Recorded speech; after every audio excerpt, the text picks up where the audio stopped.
तुकाराम जी करतो तुकाराम जी करतो तुकाराम दमावे तुकाराम दमावे तुकाराम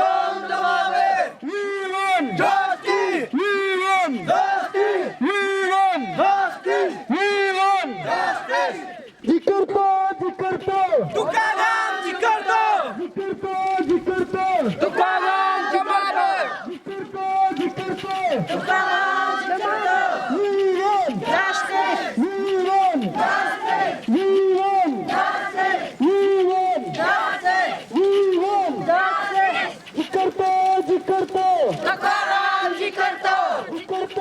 करतो तुकाराम जी करतो जस्टिस जस्टिस जस्टिस निवेदन जी करतो दमावे निवेदन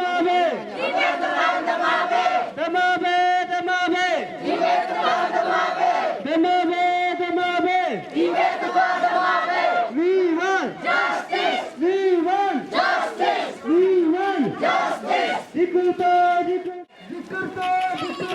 तुकाराम जी करतो तुकाराम जी करतो तुकाराम दमावे तुकाराम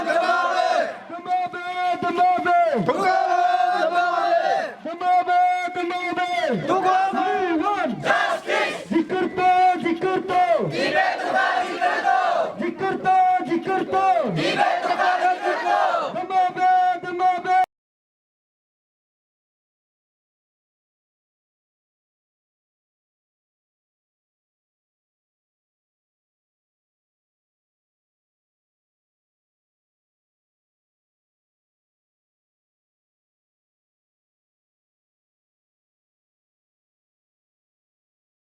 इंजीनियर का सिग्नेचर ओरिजिनल ये है, हाँ, लेकिन आपका वर्क ऑर्डर में एग्जीक्यूटिव इंजीनियर का सिग्नेचर कैसे ऐसे हो गया?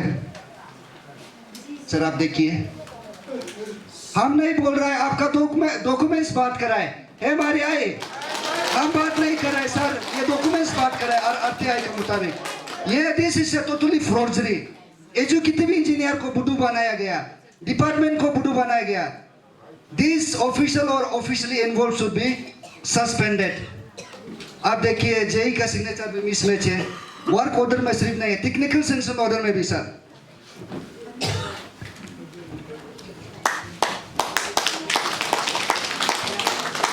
देखिए सर, टेक्निकल सेंक्शन ऑर्डर में एग्जीक्यूटिव इंजीनियर का सिग्नेचर ये है सर, आप अच्छा से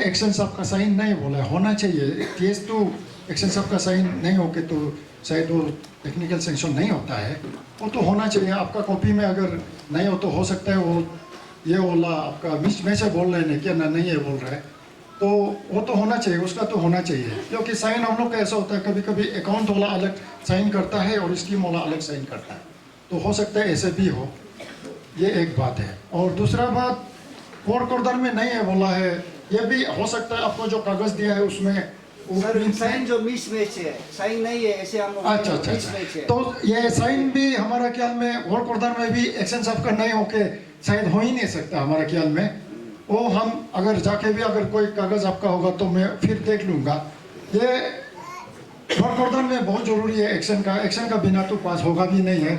और यही अंडर डिटेल्स नहीं बोलने से पहले मतलब वो पब्लिक को क्लियर करना चाहता है कि ये WRD बोलते हुए WRC ये जो मतलब ये है बेनिफिशियरी बेस्ड स्कीम नहीं है ये सब एक ये पर्टिकुलर मतलब ये है एक हम लोग ये डिपार्टमेंट जो मतलब एक ये कॉन्ट्रैक्टर का साथ में ये करके एक ही जगह में हम लोग बिफोर स्टार्टिंग ऑनगोइंग कंप्लीशन मतलब एक ही जगह में हमको काम करना होता है। तो पब्लिक लोग मतलब मिसकॉन्सेप्ट नहीं होना है इसको बेनिफिशियरी ये बोल के ना, तो ये हम लोग का डिपार्टमेंट का तरफ से ये मतलब क्लियर ये है। तो इसको पॉइंट में जाते हुए सर ये जो उसको मतलब मिसकॉन्सेप्ट नहीं होना है। 2021-22 में सर इसको मतलब अप्रूव किया गया था स्टेट गवर्नमेंट का तरफ से, SIDF का तरफ से ना। तो ये करके मतलब हम लोग को कॉन्ट्रैक्टर प्रॉपर कॉन्ट्रैक्टर नहीं मिलने का वजह से तो उसका फाइनेंशियल ईयर जो मतलब 1 ईयर 2021-22 में लेप्स हो गया था। तो 21-22 में हम लोग डिपार्टमेंट जो मतलब कांग्रेस लेने के लिए प्रिलिमिनरी एस्टिमेट बना के हम लोग जियो तक किया था। तो उसको मतलब मिसकॉन्सेप्ट नहीं होना है। ईटानगर सेंट्रल जोन वो हमारा फार्म जो कास्ट करके यहाँ का होना चाहिए, यहाँ का होना चाहिए। Number 1, YC violates the points of SA to participate this tender या फिर वर्क ऑर्डर में वो पार्टिसिपेट किस लिए वो कर नहीं पाएगा बोलने से वो जो रिगम याबी का प्रोप्राइटरशिप जो रजिस्टर किया है ईटानगर म्युनिसिपल कॉर्पोरेशन में उसका form register number 1। Number 2 point जो सर ये है कि सेंट्रल जोन जो हमारा Arunachal district based entrepreneurship act 2005 का मुताबिक वो करुंग कुमे में कास्ट करके सरली एरिया में वो पार्टिसिपेट नहीं कर सकेगा। ये जो नंबर 3 और ये असली में बोलने से कोलिंग यहाँ से निकाला है। और वो घुमाने के लिए सर खास करके घुमाने के लिए क्या किया है, यहाँ में निर्जा चागू बोल के प्रोप्राइटरशिप को यहाँ में उसका GST देखो, फार्म ओनर अबू अनी इंटरप्राइज है, उसका जो लीगल नेम है निर्जा याबी ओके, निर्जा याबी का नाम से GST पेमेंट करना चाहिए। लेकिन आपको डिपार्टमेंट ये घुमा रहा है कि सर निर्जा चागू का उसमें वो GST कैसे पेमेंट करेगा। इट्स टोटली वायलेट्स ना। ये गवर्नमेंट को भी बुद्धू बनाया, पब्लिक को भी बुद्धू बनाया और सबको बुद्धू बनाया। वो निर्जा चागू का उसमें GST किस लिए वो हमको रिस्पॉन्स करना पड़ेगा। सर आपको हम अभी डॉक्यूमेंट्स दे रहे हैं। उसका बाद first and final bill report में भी गवर्नमेंट नॉर्म्स का मुताबिक, गवर्नमेंट गाइडलाइन का मुताबिक एजुकेटिव इंजीनियर का सिग्नेचर वहाँ में होना बहुत ही जरूरी है। ये तो एजुकेटिव इंजीनियर को भी बुद्धू बना लिया। देखो आप लोग देख सकते हैं, आम जनता लोग, उसका एजुकेटिव सिग्नेचर है ही नहीं, AJE और ये कहा उसका फाइनेंशियल पावर होता है। सर आप देखिए मानिए first and final bill report ये सरली का है और आपका ये प्लोसन का है, दोनों में नहीं है। सर ये एक डिपार्टमेंट को, आम जनता को, गवर्नमेंट को बुद्धू बनाया गया है, उसको कारी से कारी सजा मिलना चाहिए। देखिए सर हम नहीं बोल रहे, आपका डॉक्यूमेंट्स बोल रहे हैं, RTI का documents, it's very point to be noted. मानी 3 मैटर में एक्शन साहब का एग्जीक्यूटिव इंजीनियर का उसका सिग्नेचर होना बहुत ही जरूरी होता है फर्स्ट एंड फाइनल मानी बिल रिपोर्ट में, और आपका ये MB बुक में उसका होना जरूरी होता है। जहाँ में एग्जीक्यूटिव इंजीनियर वर्क ऑर्डर का उसमें भी सिग्नेचर जो टोटली गलत है।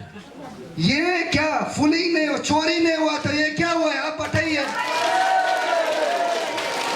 आपका डॉक्यूमेंट्स बात कर रहा है, हम बात नहीं कर रहे हैं। होगा हाबर रिक्वामी ngul bagan mo dong oke ngul ilaci bagan mo de taka ilaci bagan mo lang papa taka ngul lang papa oke gormi ala tuka jil namni ene me kampi aba mene ko ngul ujita ko ngul nyolo fong wasali kolor yang si polosan ga nyimbalanga ene puru ga pyomi la gormi tuka hape pa mangna himpula lang papa hong telu hoga ilaci am dibe wa hong telu rongom o to ka ne si disi nugulo ja sama pa ngul si de pala pa kuma ba eji ka ku ne ka kuma eskol ku am ka por de ne ko do kuma si ja ga so to ka de bu de si ngula jiklu sa anja jinya kol bak o ji ma lo ka ngula so publish ho de bu de hagi fem stad bulo kot bu am stad ka ale mi sa jinya to kula ka disi nu सब काजिकल काज। हमारे साथ जो सरली में हम लोग ने आज एक पीसफुल रैली किया है,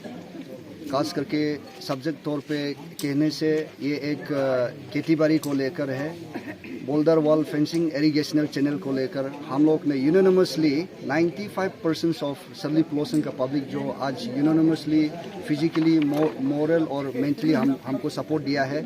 और खास करके पेरेंटल ऑर्गेनाइजेशंस, हमारा जो लोकल कस्टमरी लॉ का सरली प्लोसन गांवबुरा welfare association, Arunachal Pradesh women commissions का सरली ब्रांच, और हमारा जो पंचायत लीडर्स है हर सेगमेंट से सरली प्लोसन तरफ से जितना जो 9 सेगमेंट से यहाँ इसका पार्टिसिपेंट्स है। सरली प्लोसन यूथ वेलफेयर एसोसिएशन पार्टिसिपेट है, और खास करके यहाँ का जो बजर कमेटी है और यहाँ का जितना भी जो इलाइड माइंडेड है CBOs लोग ने यहाँ आज हम लोग मौजूद है, और इन लोग ने यूनानिमसली उसी इशू को 100% साथ दे रहा है। सर आई थिंक सरली में आज फर्स्ट टाइम ऐसे रैली हो रही थी जो कि करप्शन का खिलाफ है। तो आपको कोई आज रैली का मेन मोटिव जो क्या है? हमारा आज मेन मोटिव जो रैली कंडक्ट करने का रीजन्स ये था कि हमारा जो खेती बाड़ी करने वाला को हमारा ऑनरेबल एमएलए 21st कोलोरियन जो अपना इलेक्शन जीतने के बाद अपना जो वोटर्स लोग को ये आदेश दिया है कि आप खेती करो ना, आप खेती करो और हम उसमें पैसा डाल देगा। उसका जो विजन है बहुत अच्छा है कि जो खेती करना है उसमें हम आपको खेती बाड़ी में हम पैसा डाल देगा, उसको आप कैश क्रॉप में कन्वर्ट करो। वो सुनने का बाद क्या हुआ है कि हमारा यहाँ का जो वर्कर्स और हमारा जो इलाइट माइंडेड है ये अच्छा है बोला है बोल के सभी को कवर कर दिया अब खेती करना है। और इन लोग ने खेती करना शुरू कर दिया, बोल्डर वॉल बनाना शुरू कर दिया, फेंसिंग बनाना शुरू कर दिया। खेती बनाने के बाद क्या हुआ है कि फर्स्ट फेज को रिलीज हुआ था सरली के लिए 50 लाख और आपका पोलोसन के लिए 40 लाख लास्ट 2023 को रिलीज करने के बाद ये बेनिफिशरी को पेमेंट करने के लिए। लेकिन सरप्राइजिंगली यहाँ में क्या हुआ है बोलने से किसी को नहीं मिला है, सिर्फ 2-3 लोग को पोलोसन से और सरली से सिर्फ 4 लोग को सिर्फ मिला है। दिस इज टोटली स्कैंडल ना, ये एक चोर है। तो आज ये बैठक बैठने का रीजन्स ये है और रैली करने का आयोजन करने का रीजन्स यही है। सर आज डिस्ट्रिक्ट एडमिनिस्ट्रेशन में एक ऑफिशियली हियरिंग होने जा रहा है, तो आज ये इस मुद्दा के बारे में बात करेंगे। तो बाद में अगर डिस्ट्रिक्ट एडमिनिस्ट्रेशन आप लोग का मांगे को इनिशिएट नहीं लिया जाएगा तो आप लोग का फर्दर स्टेप क्या होगा? देखिए हम लोग इंडिया एक डेमोक्रेसी कंट्री है। अगर इंग्लिश में कोटेशन किया जाने से इंडिया एक डेमोक्रेसी कंट्री है, for the people, by the people, of the people. कहने का मतलब डेमोक्रेसी कंट्री में, इंडिया जैसे कंट्री में जनता जो असली राजा होता है और जो प्रजा है हम लोग इलेक्टेड वाला लोग है वो सेकेंड है। लास्टली हमारा जो एग्जीक्यूटिव बॉडी है, खास करके हमारा जो ऑफिशियली और जितना भी है वो हमारा पब्लिक का नौकर है। हम लोग टैक्स देता है, पब्लिक लोग टैक्स देता है और उसी टैक्स का अनुसार इन लोग क्या करता है, इन लोग को दरमा मिलता है। वो हमारा बात सुनना पड़ेगा। पब्लिक राजा होता है डेमोक्रेसी कंट्री में। हम लोग अभी चुनाव भी आ रहा है, ये एक हम लोग स्ट्रॉन्ग मैसेज है कि पब्लिक असली राजा है डेमोक्रेसी कंट्री में। आप कॉन्स्टिट्यूशन ऑफ इंडिया को उठा के देखिए, हमारा कॉन्स्टिट्यूशन ऑफ इंडिया में ये हक दिया है कि पब्लिक जो डेमोक्रेसी कंट्री में राजा है। तो इसलिए आज राजा का बात मानना पड़ेगा, प्रजा का बात नहीं है। हमारा नौकर का बात वो कैसे मानेगा? जैसे हम पब्लिक राजा है, राजा जैसे बोलेगा वो उस हिसाब से तो मानना पड़ेगा। आज अगर नहीं मानता है बोलने से, जैसे आपका सवाल पे आते हैं, हम लोग यहाँ से स्टॉप नहीं होगा। यूनानिमसली जितना भी यहाँ का CBO से we will go to the higher authority that is in the state level. SIC में जाएगा, ऑफिशियल को टर्मिनेट करने देगा, डिपार्टमेंटल इंक्वायरी करने देगा और स्टेट लेवल में अरुणाचल प्रेस क्लब में हम लोग जाके मीडिया ब्रीफिंग करेगा और हम लोग डेमोक्रेटिक मूवमेंट्स को भी करेगा। और आखिरकार अगर नहीं होता है बोलने से हम लोग लीगल बैटल भी हम लोग जरूर ऑप्टेट करेगा। यही है। Thank you. ये केस का बैकग्राउंड ऐसे है कि फरवरी 16 को हम लोग को एक डीसी सर को एक्चुअली एक कंप्लेंट लेटर जॉइंट रिप्रेजेंटेशन मिला था। सरली का पूरा पब्लिक मिलके, गांबुरा भी है उसमें, यूथ है उसमें, टीचर्स लोग है, पंचायत लीडर, सब लोग मिलके एक जॉइंट रिप्रेजेंटेशन दिया था जिसमें वो लोग एलिज किए कि ये जो SIDF का अंदर में जो फंड था वो वाला को, उसका फंड को बेनिफिशियरीज जो है वो लोग को नहीं मिला है। तो यहाँ पे आज हम लोग हियरिंग करके पता चला है कि there are more than 500 around 600 जो एक्चुअली सोच रहा था वो लोग का कुछ मिलेगा बोल के ये फंड का अंदर में, लेकिन वो लोग को नहीं मिला है। तो अभी यहाँ पे आके ऐसा पता चला है कि बहुत सारा ये जो स्कीम है ये SIDF का अंदर में, इसमें बहुत सारा प्रोसीजरल लैप्स हुआ है।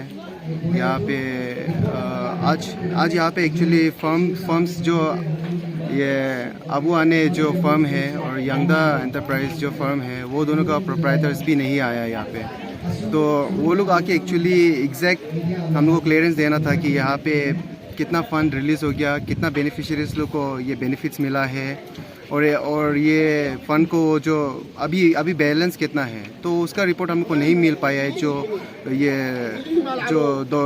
वेरीफाइड वाला हम लोग को इन्फॉर्मेशन हम लोग को नहीं मिला है। लेकिन हाँ, ये हम लोग डिपार्टमेंट से हम लोग बात किया है, डिपार्टमेंट्स लोग भी बहुत सारी चीज़ को एक्सेप्ट भी किया है, बहुत सारी चीज़ को डिनाई भी किया है। तो हाँ, डिपार्टमेंट की तरफ से बहुत सारा प्रोसीजरल लैप्स तो हुआ है और वो लोग भी एग्री किया है और ये the same has been corroborated from the evidences जो हम लोग का कंप्लेनेंट पार्टी था, वो जो हम लोग का एविडेंसेस दिया है उसके हिसाब से भी बहुत सारा चीज़ पता चला है, बहुत सारा चीज़ प्रोसीजरल लैप्स था। तो अभी एक्शन यही रहेगा।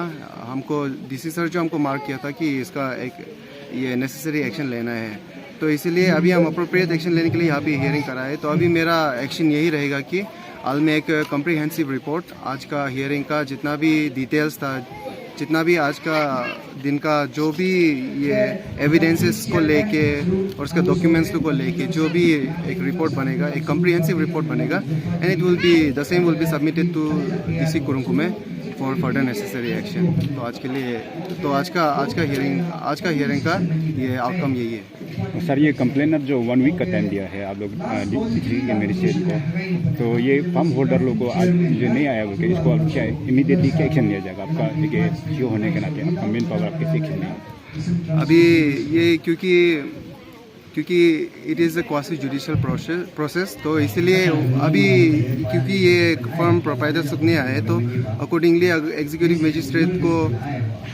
मजिस्ट्रेट को जो भी सेक्शंस के अंदर एम्पावर किया जाता है ये समन करने के लिए किसी को भी, वो सब लोग को according to relevant sections of CRPC and other relevant rules, उसके अकॉर्डिंगली वो उसको फर्म ओनर्स लोग को एक्शन लिया जाए। सर, आप एक सीओ होने के नाते आप शर्ली को अच्छी तरह से वाकिफ थे, यहाँ का लोगों को कुछ काम पे इतना नॉलेज नहीं है, तो आप यहाँ पर शर्ली का एक सीओ होने के नाते शर्ली का आम जनता को क्या मैसेज देना चाहते कि आप उसका बेनिफिट को जो बेनिफिट को जिसका जो हक है इसको आप दिला पाएगा? बेनिफिशियरी जो कॉमन पब्लिक है वो लोग को मैं यही बोलना चाहूँगा कि मतलब बहुत सारा चीज़ वो लोग जान नहीं पाता है। तो इन्फॉर्मेशन मतलब जो जैसे कि अभी ये जो चलो नाचो जो है, ये हम लोग का एडवोकेट जो ये आज का कंप्लेनेंट पार्टी का जो रिप्रेजेंटेटिव है, वो बहुत अच्छा इनिशिएटिव लिया है, क्योंकि वो ही नोज कि ये स्कीम्स लोग कैसे आता है, कैसे काम होता है। तो ये बहुत अच्छा रोल मॉडल करके पब्लिक लोग को अवेयर करा रहा है। तो हम यही इनकरेज करना चाहेगा, अगर पब्लिक लोग को अपना जो एंटाइटलमेंट्स है पता चलना है बोलने से, जो जानने वाला है, जैसे कि they can also come to me, जो हम एक गवर्नमेंट ऑफिशियल है, हम यहाँ पे हमेशा रहते हैं, यहाँ में हम ये सर्कल ऑफिसर है। तो जब भी हम आता है कुछ अगर कन्फ्यूजन होता है बोलने से हम उससे डिटेल में पूछ सकता है, या तो डिपार्टमेंट्स लोग का उससे पूछ सकता है, या तो अभी जैसे जो जानता है वो लोग जो यूथ लीडर लोग हैं वो लोग का मदद लेके बेनिफिट्स लोग के बारे में जान के वो लोग ले सकता है, क्योंकि बेनिफिट बहुत ज़्यादा है लेकिन हम लोग को यहाँ पे नहीं पहुँच रहा है। तो उसको जानने के लिए हम लोग जो जैसे कि आने अब लोग तो या पढ़ा लिखा नहीं है, तो जो पढ़ा लिखा है उन लोगों का मदद लेके आगे जा सकते हैं।